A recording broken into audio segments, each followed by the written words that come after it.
The city hadn't woken yet, but its sadness already had. Morning light slid across glass towers like tired hope trying to find a way in. Inside one of those towers, Olivia Harrison sat at a table large enough for 12 but set for 2. Her husband, Theodore, scrolled through emails with the silence of a man who built empires but couldn't fix what mattered. Across from him, Olivia stirred her coffee until the spoon went still, just like her smile. The ticking clock sounded louder than conversation. They'd been married 13 years.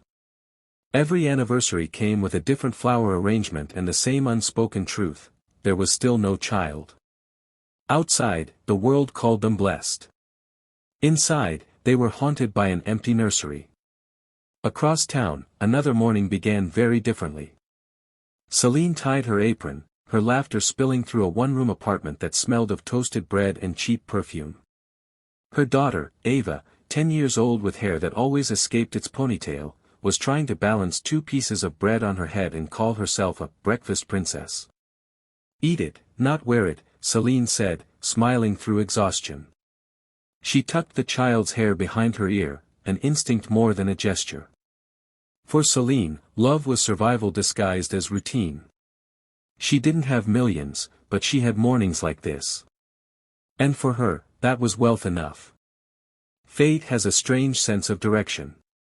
That morning, Celine packed her bag, kissed Ava's forehead, and promised.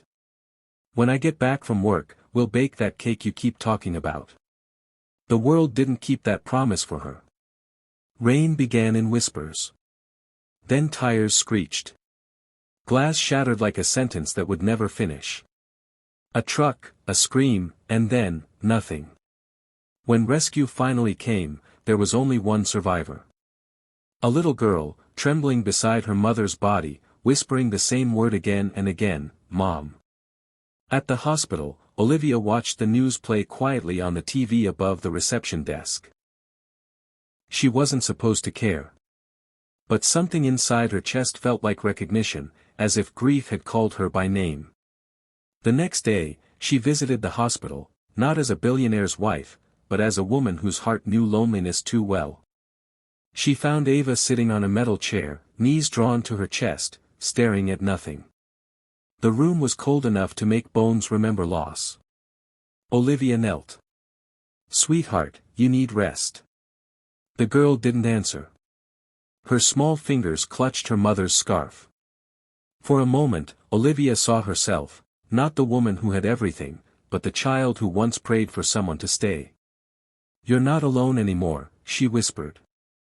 "I'll take care of you. I promise."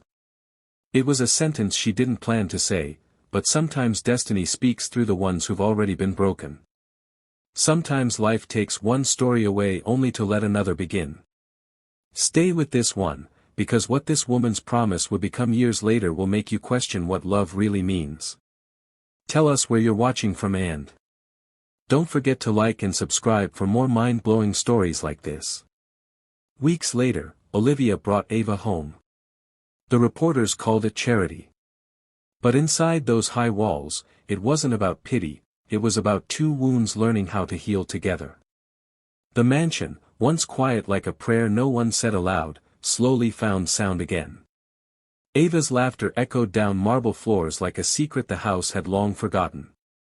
And Olivia discovered that motherhood wasn't in the blood, it was in the moments no one applauded.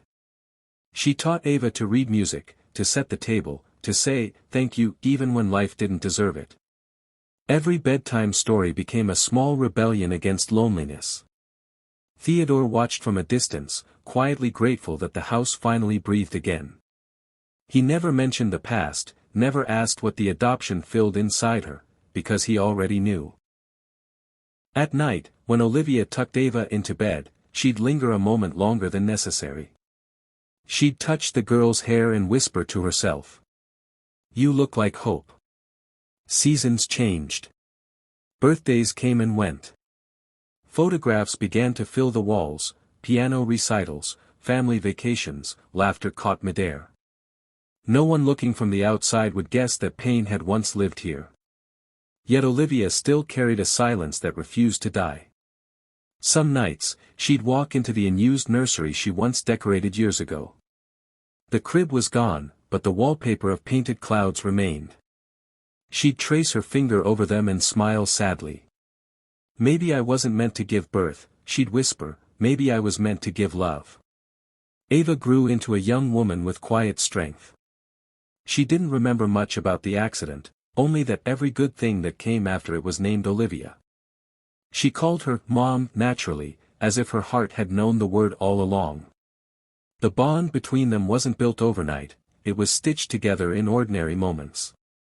Breakfasts, shared laughter, Olivia waiting by the gate after school. Simple things, but each one proof that love, when real, doesn't need permission to belong. One evening, thunder rolled through the city. Olivia sat by the window, watching raindrops race each other down the glass. Ava came in quietly, holding 2 mugs of hot chocolate. Mom, are you okay? Olivia smiled faintly. Just thinking. About what? How strange life is, she said. It gives us everything it once took away. Ava leaned against her shoulder. You gave it back to me first.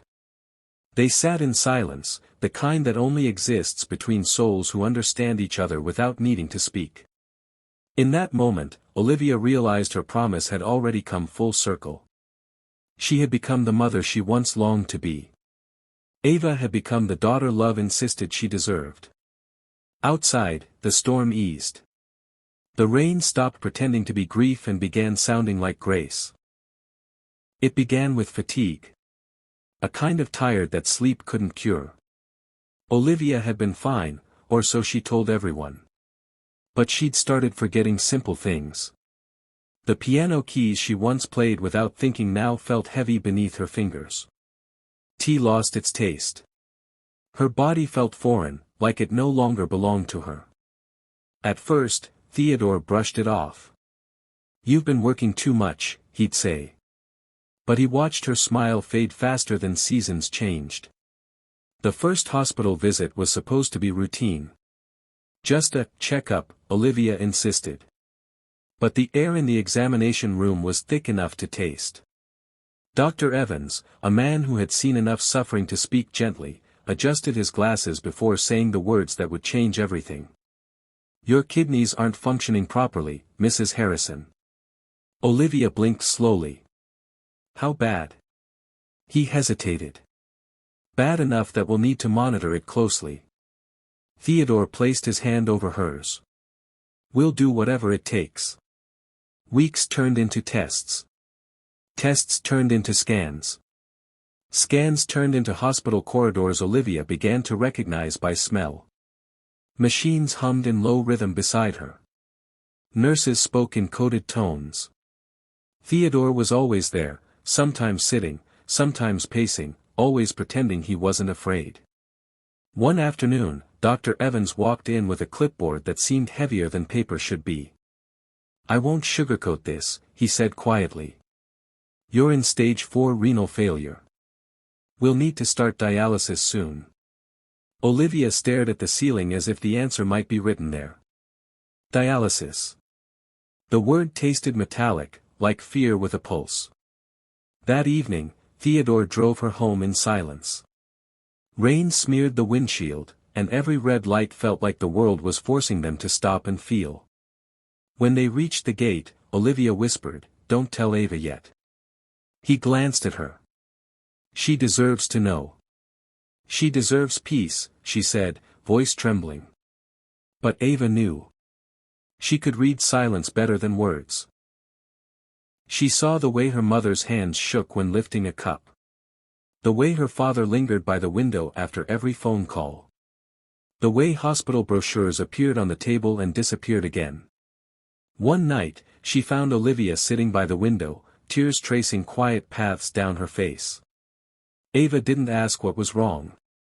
She just sat beside her and placed her head on her lap. Olivia stroked her hair slowly. Do you believe in miracles, Ava? Yes, the girl whispered. Because you're one.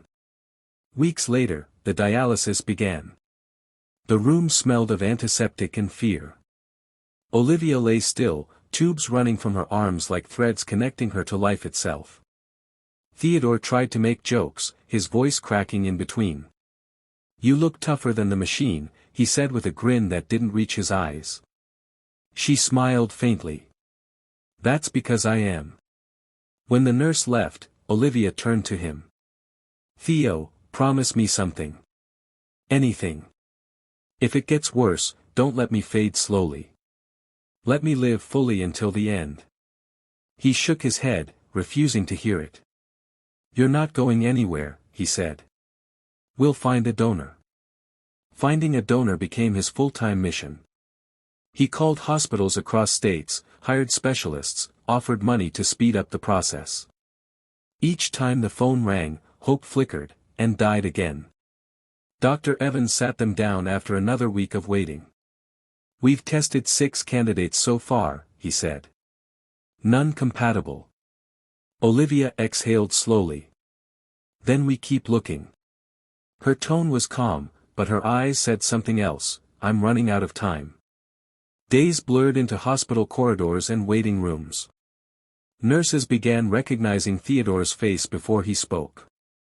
Every time he entered, they greeted him softly, as though afraid to disturb the illusion that things were still okay.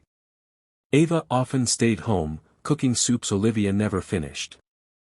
Sometimes she'd sit outside her mother's room and listen, just to know she was breathing. At night, she'd stand by the door and whisper prayers she didn't have the words for.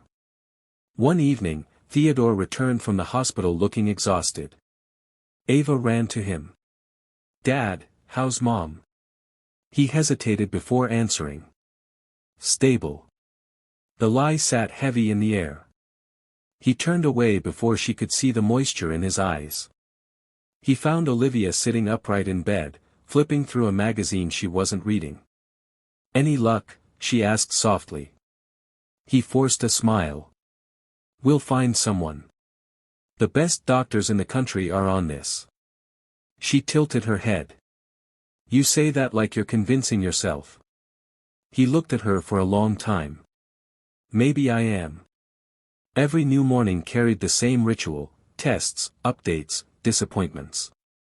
Dr. Evans' voice became a soundtrack to their days. "We're exploring a national registry," he'd say. Or, "We're cross-matching blood samples again." Or, "We found a donor, but the tissue type didn't match." Each failed attempt chipped away at something invisible: hope, maybe. One night, Olivia fainted in the hallway. Theodore caught her just before she hit the floor. "Live." His voice broke through panic. By the time they reached the ER, her pulse had weakened. Doctors rushed around her, lights flashing, voices merging into chaos. Ava stood outside the emergency ward, hands pressed together, whispering the same words over and over. "Please don't take her too." Hours later, Dr. Evans emerged. "She's stable," he said. "But she's losing strength fast. We need a transplant soon." Theodore leaned against the wall, his world spinning in slow motion. "How soon?" "Days," the doctor replied. "Maybe weeks." That night, Olivia couldn't sleep. The machines beside her hummed softly, their rhythm too close to the sound of time running out. She looked at Theodore sitting by her bed, his head in his hands. "You've given me the world," she whispered. He looked up. "Don't say that. It's true. You gave me love when I thought I was unlovable, and you gave me a child when I couldn't have one." He reached for her hand. "You think Ava is ours by chance?" Olivia smiled faintly. "No. She's ours by grace." The next morning, the doctor's words echoed again: days, maybe weeks. Theodore left for another appointment with a transplant coordinator. Olivia insisted Ava stay home. "I'll be fine," she said with a smile that fooled no one. Ava sat in her room, staring at the ceiling. She thought of every moment Olivia had given her: birthday cakes, warm hugs, whispered prayers. And then, for the first time, she realized she might lose her. She opened her phone, typed, kidney transplant donor requirements. Blood type. Tissue match. Compatibility. Her pulse raced. Could she be the one? That night, Theodore returned, shoulders heavy. They're expanding the search internationally, he said. Olivia nodded, silent. Ava stood at the doorway, her voice trembling. Will you find someone? Theodore forced a smile. We will. We have to. She wanted to believe him. But his tone carried the quiet weight of someone already preparing for goodbye. Days passed. Olivia grew paler. The house, once filled with laughter, now echoed with machines and medicine bottles. Ava couldn't stand the helplessness anymore. So she decided. The next morning, she told her parents she was going to visit a friend. Instead, she went to the hospital. Her voice shook when she approached the front desk. I want to know if I can get tested to be a kidney donor. The nurse frowned. For who? Ava hesitated. Can it stay confidential? They ran the tests. Hours passed like years. When the doctor returned, he looked puzzled. You're a perfect match. Ava's heart thudded. She swallowed hard. I want to donate. The doctor blinked. Does your guardian know? No, she said quickly. And I'd like to keep it that way. Please. Just, tell them you found a donor. The doctor hesitated, then nodded slowly. You're very brave, young lady. That evening, Theodore sat beside Olivia's bed, scrolling through messages, too tired to speak. His phone buzzed suddenly. He answered, expecting another routine update. A calm voice spoke on the other end. Mr. Harrison, this is Dr. Evans. We found a compatible donor. Theodore froze. You're sure? Yes. The match is perfect. He turned toward Olivia, whose eyes fluttered open. Tears filled his eyes as he whispered, they found someone. Her lips curved into a fragile smile. Oh, Theo. I told you miracles happen. Outside, in the hospital hallway, Ava leaned against the wall, clutching the signed consent form in her trembling hands. Her eyes closed, and she whispered. I hope they never find out. The morning of the operation came wrapped in silence. The city was still. Even the birds seemed to wait. Olivia woke before dawn, her body heavy but her heart light with borrowed hope. The nurse had called earlier, the donor was ready. Theodore helped her dress. His hands trembled as he adjusted the scarf around her neck, the same one she'd worn on their wedding anniversary years ago. He smiled faintly. You look beautiful. She touched his cheek. You always say that when you're scared. He didn't deny it. At the hospital, the air felt strange, too clean, too bright, as if the walls themselves were holding their breath. Doctors moved quietly around Olivia's bed, checking her vitals, speaking in half-sentences. Procedure starts in 2 hours. Kidney already prepped. Vitals steady. Theodore stood by the door, phone in hand, but no words left his lips. Ava walked in, dressed casually, a small cross hanging from her neck. Mom, she said softly, I'll go to Mass and pray for you. Everything will be fine. Olivia smiled weakly. Thank you, sweetheart. That's all I need. Their hands met briefly, warm, trembling, unknowing that this touch would be the last before everything changed. Ava walked down the hallway, her heart beating out of rhythm with the world. Each step echoed like a countdown. The nurse led her through a different corridor, one where names didn't matter, only blood types and courage did. Inside the prep room, Ava changed into the hospital gown, the cotton cold against her skin. She looked in the mirror. The reflection staring back wasn't a teenager anymore. She looked older, someone who had already said goodbye. A soft knock. Dr. Evans stepped in, his eyes filled with both admiration and worry. You're sure about this, he asked. Ava nodded. She saved my life once. Now I'm saving hers. Please, don't tell them. He sighed. The risks are high, Ava. But your courage is higher. She smiled faintly. Then we're even. Meanwhile, Theodore sat beside Olivia, holding her hand as the nurse adjusted her foreline. Dr. Evans said the surgery will take about 6 hours, he said quietly. She nodded. You'll wait here. Right outside. I'm not afraid, Theo. He leaned closer. Then I'll be brave for both of us. They exchanged a long look, the kind that said everything words could ruin. The gurney rolled down the hallway, its wheels whispering across the floor. Ava lay on another bed, just a few doors away, separated by walls but bound by something far deeper. Both women were prepped by 2 different teams. One giving. One receiving. 2 hearts sharing the same rhythm without knowing it. The surgery began. The room buzzed with soft commands. Scalpel. Suction. Clamp. Ava's pulse remained steady.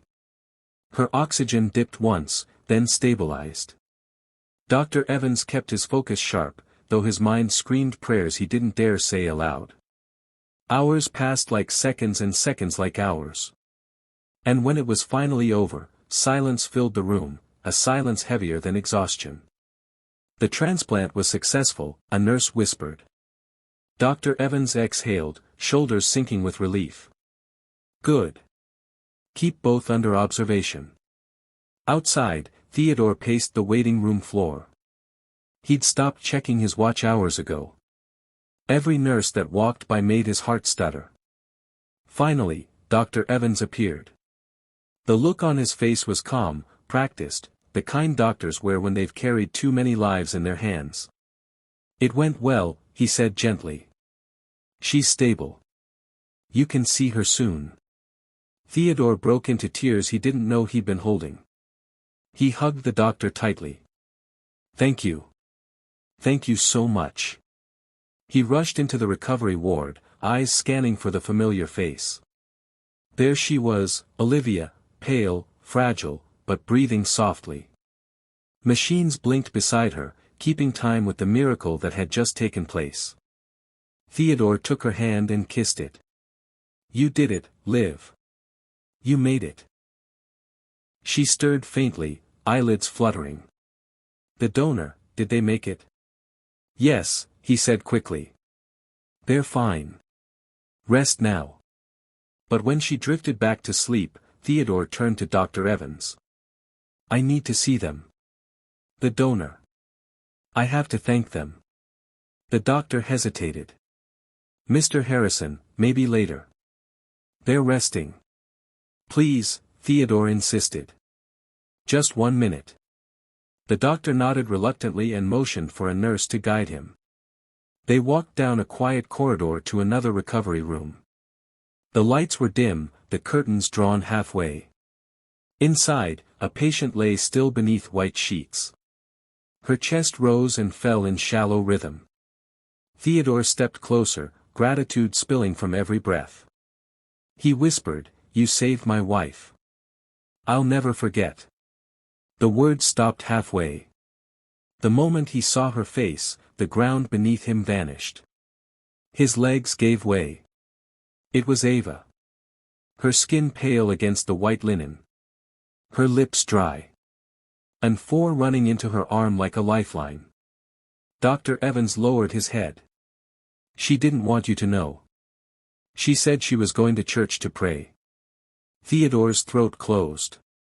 Oh God. He staggered forward, gripping the side of the bed. His tears fell freely now, landing on the small hand that once baked cookies, held pencils, brushed her mother's hair. He sank to his knees. His voice broke apart between sobs. You gave her everything, and I didn't even see it coming. The room said nothing back. Only the monitor's steady beep filled the silence. He reached out, brushing her hair back gently. Just like your mother, he whispered. You never stopped saving people. A few hours later, Olivia began to stir. Her fingers moved weakly, her lips dry. Theodore was there before her eyes even opened. She smiled faintly, sensing the air change. "You've been crying," she whispered. He nodded, unable to speak. "The operation, was it successful?" "Yes," he said softly. "It was perfect." She tried to lift her hand, but pain held it down. "The donor?" she asked, voice fragile. Theodore swallowed hard, his throat burning. "They saved your life, Liv." He didn't say who. Not yet. When Olivia drifted back to sleep, Theodore walked down the hall again. The nurses nodded quietly, eyes full of something between awe and sorrow. He stopped by Ava's bedside once more, watching the slow rhythm of her chest. She looked peaceful, as if the universe itself had wrapped her in mercy. He whispered, "You're the bravest person I've ever known."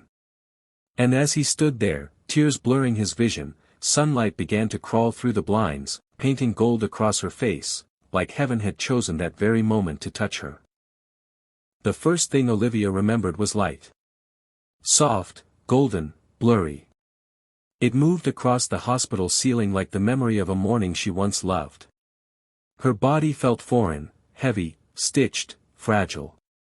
Every breath hurt, but the pain reminded her she was alive. Theodore sat by her bed, his eyes hollow yet hopeful. He hadn't slept properly in days, but the sight of her awake was enough to make exhaustion look holy. He smiled through tears. "Hey, sunshine." Her lips curved faintly. "Still calling me that?" "Always." Days turned into quiet recovery. Nurses came and went. Machines beeped, reminding everyone that miracles often sound mechanical. Olivia slept through most mornings. When awake, she'd ask small questions, the date, the time, the weather. Never about the donor. Not yet. Theodore avoided the subject like a wound that still bled when touched. He spent hours between two rooms, one where Olivia healed, another where Ava slept, pale and still. Ava hadn't woken since the surgery. Her body was stable, but fragile, like glass warmed by sunlight, one crack away from breaking. On the fifth day, Olivia asked. Her voice was soft, but her eyes were steady. "Theo, who was the donor?" He froze mid-step. A pause too long for comfort filled the room. "The hospital said it was anonymous," he replied quietly. "Anonymous?" she echoed. "Someone gave me part of themselves. Don't I deserve to know who?" "You will," he said, "when the time is right." She studied him for a moment. "You're lying to protect me." He looked away. "I'm trying to protect us." Recovery stretched like winter, slow, uncertain, endless. Olivia learned to walk again. Her steps were shaky, her breath shallow, but her spirit burned stubbornly. Doctors called her progress remarkable. She called it mercy. Every day, she passed by the closed door at the end of the hallway, room 312. The nurses always grew quiet when she looked that way. Something inside her ached to know why. One morning, sunlight poured into her room, and for the first time in weeks, she felt warmth instead of weakness. Theodore was reading a newspaper, his glasses slipping down his nose. On the front page, "Anonymous donor saves billionaire's wife." Below it, a grainy picture of Olivia leaving surgery with Theodore by her side. She smiled faintly. "They make it sound like fiction." He folded the paper quickly. The world loves stories it doesn't understand. But hours later, that same story began spreading, not just headlines, but whispers. Staff talking softly in corridors. Reporters waiting outside the hospital gates. Something was shifting, something Theodore couldn't contain forever. That afternoon, a nurse entered Olivia's room with flowers and trembling hands. "These are from room 312, she said, setting them down. Olivia frowned. Who's in 312? The nurse hesitated. Someone special. Her eyes betrayed what her lips wouldn't. Olivia's chest tightened. Take me there. The nurse panicked. Ma'am, you're not strong enough. Take me, she repeated, her voice steady now, almost calm. The corridor felt longer than ever. Every step was a memory her body wasn't ready to carry. The nurse pushed the wheelchair slowly, the wheels whispering across polished tiles. When they reached the door, Olivia felt the air change. It was colder, sacred somehow. She gripped the armrest tightly. Open it. The door creaked. And there she was. Ava. Lying quietly, her face pale but peaceful, tubes running gently across her arm. The sight knocked the air from Olivia's lungs. For a moment, she couldn't speak. Then a whisper escaped. No. Dr. Evans entered behind her, startled. Mrs. Harrison. She turned toward him, tears already streaming. Tell me this isn't real. His silence was her answer. Olivia covered her mouth as if to hold back the scream that never came. Her body trembled, her heart breaking soundlessly. She moved closer, reaching out a shaking hand to brush Ava's hair. The strands felt warm, alive. A sob escaped her throat. You foolish, beautiful girl. Dr. Evans stepped forward gently. She insisted on secrecy. She didn't want you to worry. Olivia's tears fell freely now, her voice quivering between anger and awe. She's just a child. My child. Yes, the doctor said softly. And she made a choice only love could make. Theodore entered moments later, breathless, face pale. He froze at the sight of her. Their eyes met, the truth no longer needed words. You knew, she said quietly. He nodded, guilt written across every line on his face. I wanted to tell you, but I couldn't. You weren't strong enough. I wasn't strong before this, she whispered. Now I have to be. She turned back to Ava, holding her hand. The girl's pulse was faint, but steady, a rhythm borrowed from Grace. News travels fast when hearts are involved. By evening, the hospital gates were flooded with cameras.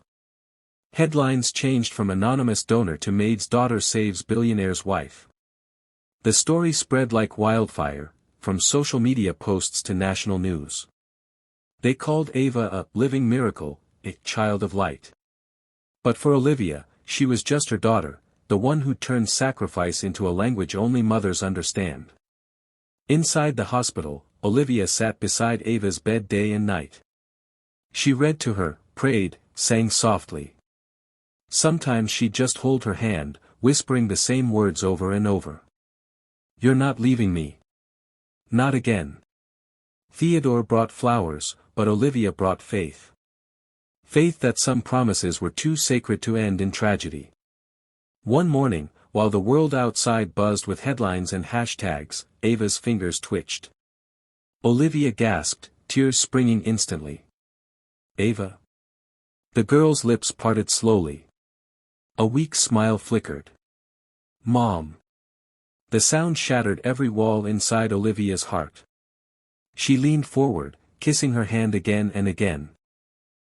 I'm here, she whispered. I'm right here. Theodore rushed in, voice trembling. She's awake. Olivia nodded, unable to speak. Dr. Evans entered, stunned. You're one stubborn miracle, he said gently. Ava smiled faintly. Guess it runs in the family. In the following days, recovery became a shared journey. 2 hospital beds side by side, 2 hearts beating to the same rhythm they now shared. They healed together, slowly, painfully, beautifully. Olivia would look at Ava sometimes and still not believe it. The little girl she'd once carried home from tragedy had grown into the reason she still lived. When the reporters asked why she did it, Ava's answer never changed. Because she's my mother. No wealth. No bloodline. No miracle headline could ever say it better. A month later, when they finally left the hospital, the cameras flashed endlessly. Olivia walked out first, holding Ava's hand, their fingers intertwined like a vow rewritten. Theodore followed close behind, his smile no longer for the world, but for them. A journalist shouted, "Mrs. Harrison, any words for the public?"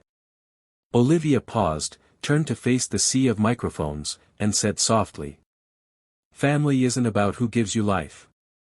It's about who saves it." Inside the car, as they drove away from the flashing lights, Olivia looked at Ava sleeping peacefully beside her.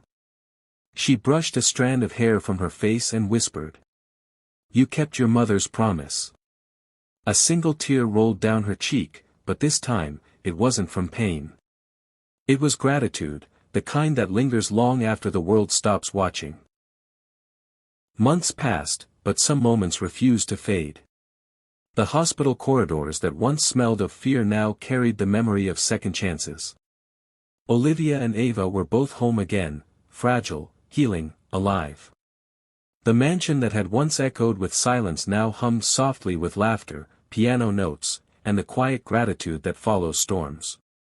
Sometimes Olivia would wake before dawn and just sit by the window, hand over the scar beneath her ribs. She didn't touch it with shame. She touched it like a prayer. Ava had grown thinner but stronger. Her walk slower but more certain. She moved through the house like sunlight through curtains, soft, gentle, constant. Theodore watched her one evening from the study door. She was helping Olivia arrange photo frames, some old, some new. One picture stood out, Celine, holding a little girl in her arms, both smiling at a future neither lived to see together. Ava touched the frame, her eyes glistening. "She'd be proud, you know," she said quietly. Olivia smiled. "She is." The story had spread far beyond the city. Letters came from people they'd never met. A teacher wrote, "Your daughter reminded me that kindness still exists." A mother wrote, "I hugged my child tighter after watching your story." The world had found inspiration, but for the Harrisons, it was personal, too sacred for headlines. They stopped giving interviews. They started giving thanks. One evening, Theodore gathered them both in the living room. The fireplace glowed softly, shadows dancing across the walls. "I've been thinking," he said. Olivia looked up. "That's never good," she teased. He smiled. "This time, it is." He placed 2 envelopes on the table, documents embossed in gold. "From today, Ava Harrison isn't just a name we say with love. It's official." Ava blinked, confused. "Official?" Olivia took her hand. "You're our daughter, legally and in every way that matters." Ava covered her mouth, tears spilling before words could form. Theodore continued, voice soft but sure. "We wanted to do this long ago. We just waited for the right moment, the one where you'd know it wasn't pity, but pride." Ava hugged them both, her body trembling with the weight of belonging. "I already felt like your daughter," she whispered. "Now it just sounds right." Weeks later, they stood before a notary in a quiet office lined with books and oak shelves. Theodore signed the will first, then Olivia. When it was Ava's turn, her hand shook slightly. The ink bled softly into paper, marking a future rewritten by love, not blood. Theodore folded the document carefully. "Our fortune means nothing if it doesn't build someone else's." Olivia nodded. "We've spent years collecting things that don't last. Now we invest in what does, people." The news leaked within days. The headlines read, "Billionaire couple adopts late Maid's daughter, names her sole heir." Some called it charity. Others called it madness. But those who truly understood called it redemption. Life began to look ordinary again, school runs, board meetings, dinners filled with laughter. But every ordinary moment now felt like a miracle disguised in routine. Olivia often said, "The world doesn't owe us another tomorrow. We owe it to the world to make today count." And she meant it. They began funding kidney research foundations in Celine's name. Hospitals carried a new wing titled the Ava and Celine Foundation for Organ Donors. Lives were being saved quietly, just the way Ava had saved hers. One spring afternoon, Olivia and Ava visited the cemetery. The air smelled of wet earth and magnolias. They stood before Celine's grave, side by side, the sunlight touching both their faces. Olivia knelt, tracing the name carved in stone. "You kept your promise, Celine. I kept mine." Ava placed a bouquet of white lilies and whispered, "We're okay now, Mom." The wind picked up gently, carrying their words into the quiet sky. It felt like an answer. That night, as they sat in the garden under a sky full of stars, Olivia spoke softly. "Do you ever think about what would have happened if I hadn't found you that day?" Ava smiled. "You didn't find me. We found each other." Olivia nodded slowly, eyes glistening. "You gave me life twice, Ava, once with laughter, and once with sacrifice." Ava looked up at the stars. "Maybe that's what family means, giving without keeping count."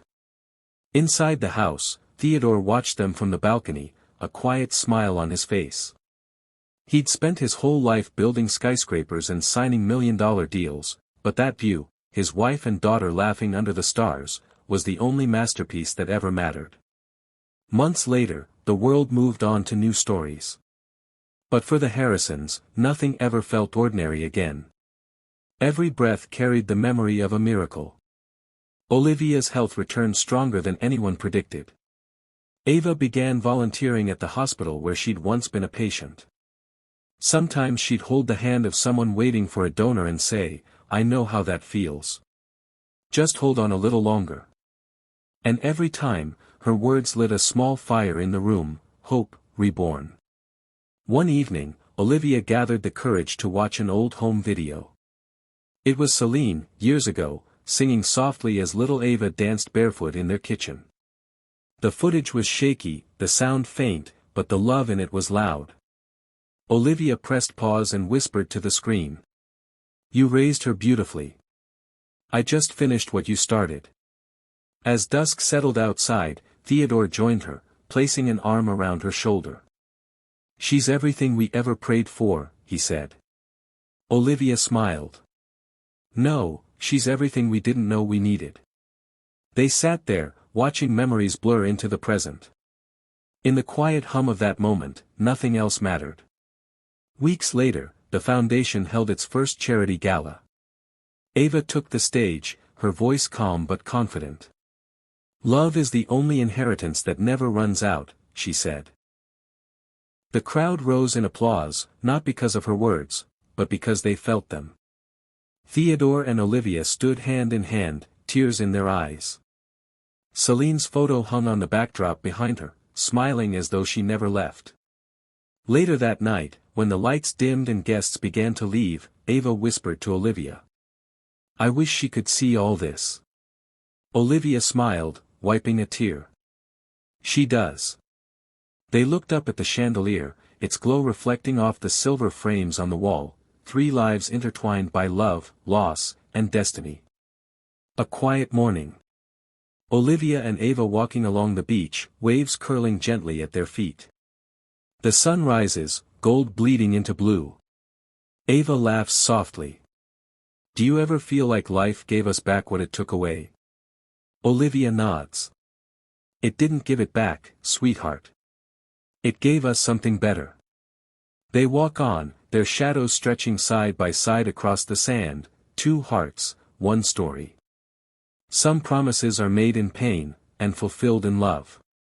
If this story touched your heart, don't scroll past, share it, because someone out there still believes family ends in blood. It doesn't. It begins with love. Subscribe for more stories that heal, inspire, and remind us that humanity still lives in us all.